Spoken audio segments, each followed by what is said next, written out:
दबंग जिठानी।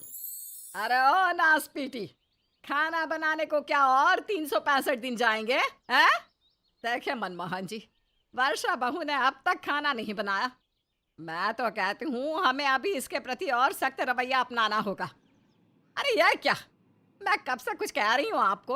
अरे घुस ही जाइए ना अब एक बार के लिए उस न्यूज़पेपर में। अब अब क्या कहूँ, दिन भर तुम्हारा मुंह किसी नॉन स्टॉप टेप की तरह बजता ही रहता है, बजता ही रहता है। इसलिए अब मैं तुम्हारी बातों पर ध्यान ही नहीं देता। सासू माँ, ससुर जी, खाना बन गया है। आप दोनों हाथ मुंह धो लीजिए, मैं परोसती हूँ। इतना टाइम सो रही थी क्या रसोई में? अरे एक उबले हुए आलू को काटने के लिए भी तुझे 1 घंटा लगता है। कछुआ भी तुझसे ज्यादा तेज है। ओजस्विनी के दो बेटे होते हैं, बड़ा बेटा विराज और छोटा बेटा आकर्ष। बड़े बेटे की शादी वर्षा से हुई होती है। ओजस्विनी पूरे घर में सब पर अपनी चलाती है और हर किसी को दबाव में रखती है। स्वभाव की भी बहुत कठोर होती हैं। ओजस्विनी के इस बर्ताव के कारण वर्षा ने अपनी इच्छाओं का बलिदान दे दिया था और हमेशा से ही वो अपनी सास की हाँ में हाँ मिलाते आई थी। वर्षा बहुत ही मासूम और सीधी सादी होती है, जिसका ओजस्विनी और भी जम के फायदा उठाती है। ओ दो हंसों का जोड़ा है, कहाँ चले तुम दोनों? माँ, वो आज वर्षा का जन्मदिन है ना, इसलिए उसे ज़रा बाजार ले जा रहा हूँ। अब घर पर तो आप मनाने देंगी नहीं। अच्छा, बहुत प्यार उमड़ रहा है अपनी बीवी पर, है? अरे इतना ध्यान इस कलमुही में देने से अच्छा अपने कारोबार में दे। हम्म, और तू हीरोइन बन के लाल लिपस्टिक लगा के निकल पड़ी अपने पति परमेश्वर के संग, हैं? पता है ना, आज शाम को तुझे मेरे साथ बाजार जाना है। वहां मेरा सामान कौन पकड़ेगा? तू ही ना। और तू विराज, तुझे अगर बाहर जाकर खाना पीना घूमना है ना, तो चला जा अकेला, ऐसे मत ले जाया कर। वर्षा का मन बहुत उदास हो जाता है। ओजस्विनी उससे खूब काम कराती है और वर्षा काम करते वक्त खूब रोती है। थोड़े दिनों बाद छोटे बेटे आकर्ष की शादी रिम्पी से हो जाती है। रिम्पी के आते ही ओजस्विनी घर में और कठोरता से पेश आती है। और एमपी बहू, तुझे मैं पहले से ही समझा दे रही हूँ, इस घर की मालकिन मैं हूँ। और इस घर में जो कुछ भी होगा, चाहे वो कितनी ही छोटी बात हो या बड़ी बात, उसका फैसला मैं लूँगी। और तुम दोनों बहुएं अपना अपना काम सही से करोगी तो फायदे में रहोगी। ठीक है सासू माँ, समझ गई।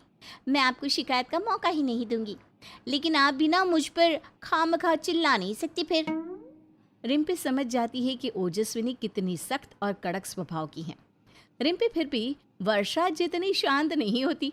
उस सास को सही जवाब देना जानती है। अब ओजस्विनी जैसे वर्षा के साथ पेश आती, वैसे ही नई नवेली बहू रिम्पी के साथ भी पेश आने लगती है। दोनों जेठानी देवरानी के बीच इतनी दोस्ती नहीं हो पाती क्योंकि ओजस्विनी उन्हें दिन भर काम में व्यस्त रखती हैं, जिस वजह से वो दोनों चैन से सांस तक नहीं ले पाती। ओजस्विनी अपने बेटों और पति को भी बस किसी न किसी काम में लगाती रहती और खुद आराम से रहती। फिर एक दिन वर्षा देखती है कि रिम्पी ने विराज से कुछ खाने के लिए मंगवाया है। ये लो रिम्पी, तुम्हें तो नुक्कड़ वाली कचौड़ियाँ खानी थी ना, खाओ अभी। एक्स्ट्रा चटनी भी लाई है जैसे तुमने कहा था। Thank you so so so much जेठ जी। मुझे कब से मन था इन कचौड़ियों को खाने का। फाइनली मैं इन्हें खा पाऊंगी। रिम्पी और विराज को इतना करीब आते देख वर्षा को बहुत गुस्सा आता है। ऐसे ही रिम्पी वर्षा का सीधापन देख उसका फायदा उठाते हुए कुछ न कुछ ऐसा करती ही रहती जिससे वर्षा और भी गुस्सा हो और उसके अंदर की शांत वर्षा एक गुस्सैल वर्षा में बदले।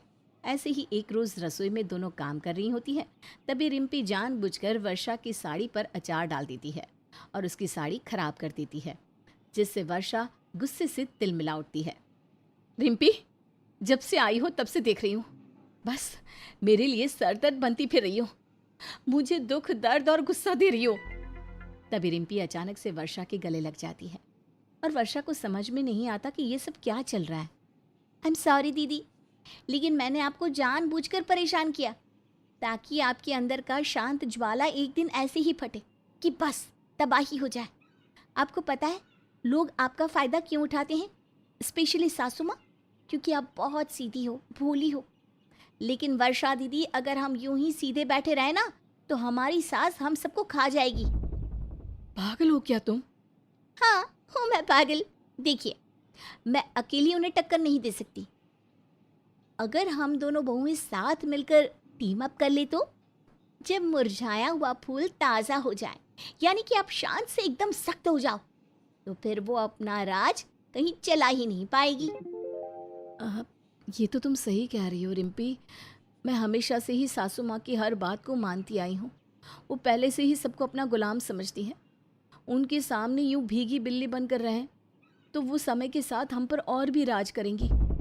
दोनों जिठानी देवरानी के बीच की गलतफहमियां दूर हो जाती हैं और अब वो दोनों तय करती हैं कि चाहे कुछ भी हो जाए, वो दोनों अब और नहीं सहेंगी और ना ही अपने पतियों को और ससुर को सहने देंगी। फिर अगले दिन जब जिठानी वर्षा के मायके वाले यानी माँ बृंदा, पापा विनोद और वर्षा का छोटा भाई इंदर बिना बुलाए उसके ससुराल चले आते हैं, तब अरे समधन जी, समधी जी, इंदर, तुम तीनों यहाँ कैसे मुंह उठाकर आज हैं? वो दरअसल हम ना यहाँ बरेली में माता के मंदिर आए थे, तो सोचा चलो क्यों ना वर्षा बिटिया को भी मिल लिया जाए और आप सबको प्रसाद भी दे दिया जाए। वर्षा बिटिया, ये ले, सभी को प्रसाद बांट दे। वर्षा सबको प्रसाद बांटती है। ओजस्विनी को वर्षा के मायके वालों का यूं बिन बुलाए आना अच्छा नहीं लगता और वो पहले से ही उसके मायके वालों से नफरत करती है क्योंकि वो लोग गरीब होते हैं। जब वर्षा अपने मायके वालों के लिए कप में चाय लाती है तभी ओजस्विनी उसे रोक लेती है।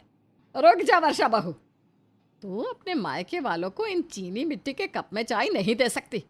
रेम्पी बहू, जाकर इन सबको कागज़ के कप में चाय दे दो। और आप तीनों उठिए और हमारे बरामदे में रखे पटल पर जाकर बैठिए।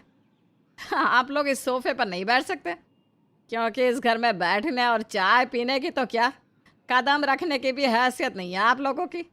वो तो शुक्र मनाइए मेरे बेटे विराज को कि आपकी लड़की पसंद आ गई। वर्षा अपनी और अपने मायके वालों की बेइज्जती होते देख बर्दाश्त नहीं कर पाती और वो आखिरकार आवाज उठाती है। बस सासू माँ, बस, बहुत हुआ आपका नाटक। सालों से मैं बस सहती आ रही हूँ। मैं ही नहीं, इस घर में रह रहे सभी सदस्य, सबका जीना दुश्वार कर रखा है आपने। अरे आप जैसी सासू माँ और बीवी होनी ही नहीं चाहिए। मेरे माँ, पापा और भाई की बेइज्जती करते हुए आपको जरा भी शर्म नहीं आई? भूल गई आप? आपके हर एक दुख सुख में मैं आपके साथ रही हूँ। रात रात भर जाकर आपकी सेवा की है। आपकी एक पुकार लगाते ही भागी दौड़ी चली आती हूँ मैं, और उस सब का सिला आप मुझे ये दे रही हो। सही कह रही है वर्षा दीदी, हम सब आपके नौकर नहीं है, रिश्तेदार हैं। ये हिटलरगिरी आप हम पर नहीं चला सकती और अब तो हम सहने वाले भी नहीं है। बहुत हो गया। शादी को वैसे भी 44 साल पूरे हो गए हैं, फिर भी आज तक तुम मुझे अपना सेक्रेटरी ही मानती हो और वैसे ही मेरे साथ पेश आती हो। हर जगह मेरा अपमान करती आई हो। कहने को तो हम आपके बच्चे हैं, लेकिन आपने तो कभी हमें ममता वाला प्यार दिया ही नहीं। बस सख्ती से ही पेश आई हो।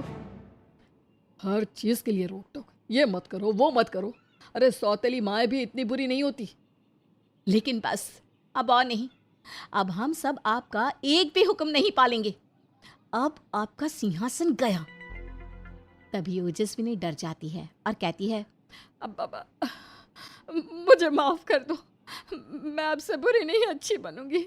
मैंने बहुत गलत किया तुम सबके साथ, अब मुझे समझ में आ गया। जेठानी और सभी घरवाले ओजस्विनी के इस आंसुओं से पिघलते नहीं, बल्कि उसी की तरह कठोर बनकर उसे सबक सिखाते हैं। धीरे धीरे वक्त के साथ ओजस्विनी भी ठीक हो जाती है और वो सबको प्यार देती है। वर्षा दीदी, आपने तो सच में कमाल कर दिया। आप तो फायर निकली।